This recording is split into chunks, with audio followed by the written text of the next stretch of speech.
Bonjour et bienvenue dans notre Tivou du lundi 9 août 2021.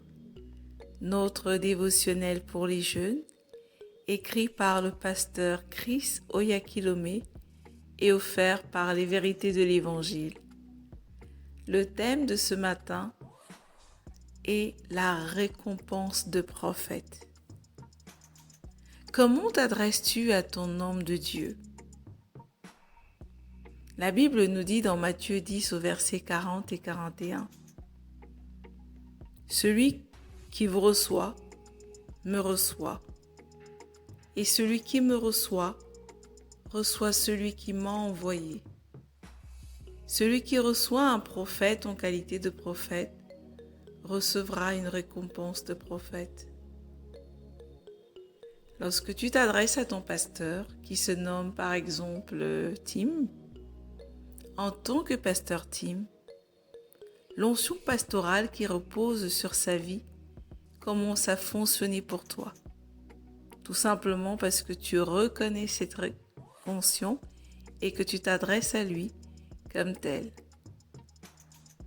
Lorsqu'il t'impose les mains, ce n'est pas Tim qui le fait. Tu reçois un toucher de Dieu qui change ta vie et t'apporte d'immenses bénédictions.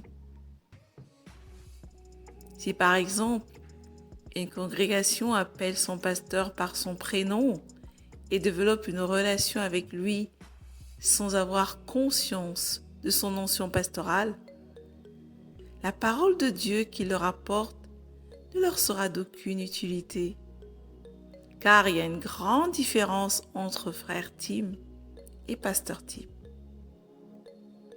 Regarde encore ce que Jésus a dit dans Matthieu 10 au verset 41. Il a dit « Quiconque reçoit un prophète en qualité de prophète recevra une récompense de prophète. Et quiconque reçoit une personne juste en qualité de personne recevra une récompense de personne juste. » Mais quelle est la récompense du prophète? Lorsqu'un prophète déclare des paroles de bénédiction dans ta vie, la récompense est que ces paroles s'accomplissent et tu es béni en conséquence.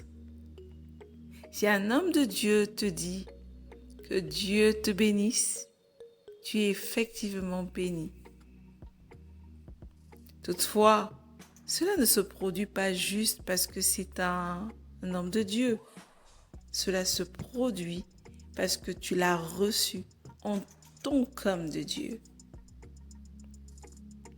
Dans Marc 6, la Bible nous montre que lorsque Jésus s'est rendu dans sa ville natale de Nazareth, il n'a pas été bien accueilli. Quelle en a été la conséquence?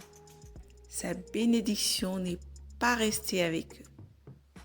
La Bible dit qu'il n'a pu réaliser aucun miracle parmi eux.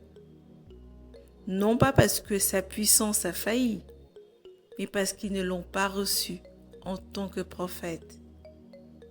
Ils l'ont méprisé, disant « N'est-ce pas le champêtrier, le fils de Marie, le frère de Jacques, de José, de Jude et de Simon? Et ses sœurs, ne sont-elles pas ici parmi nous ?» Tu peux le lire dans Marc 6 au verset 3. Mais toi, mon ami, ne sois pas comme ça. Crois et reçois la parole de celui que Dieu a ordonné sur toi. 2 Chroniques 20:20 dit « Confiez-vous en l'Éternel votre Dieu et vous serez affermis. Confiez-vous en ses prophètes et vous réussirez. » Je t'invite à méditer beaucoup plus loin dans ce thème en lisant dans Jean 1, versets 10 et 12 et dans Marc 6, versets 4 à 5. Mais avant, prions ensemble. Cher Père, je te remercie infiniment. Je me laisse enseigner, inspirer et fortifié par la parole. Merci d'avoir accordé des dons du ministère à l'Église pour le perfectionnement des saints, pour l'œuvre du ministère. Ainsi, je vais d'un niveau de gloire à un autre plus élevé, étant béni par le ministère de l'Esprit pour mon perfectionnement. Au nom de Jésus. Amen. À partir de maintenant, mon ami, montre plus de révérence envers tes pasteurs et tes leaders.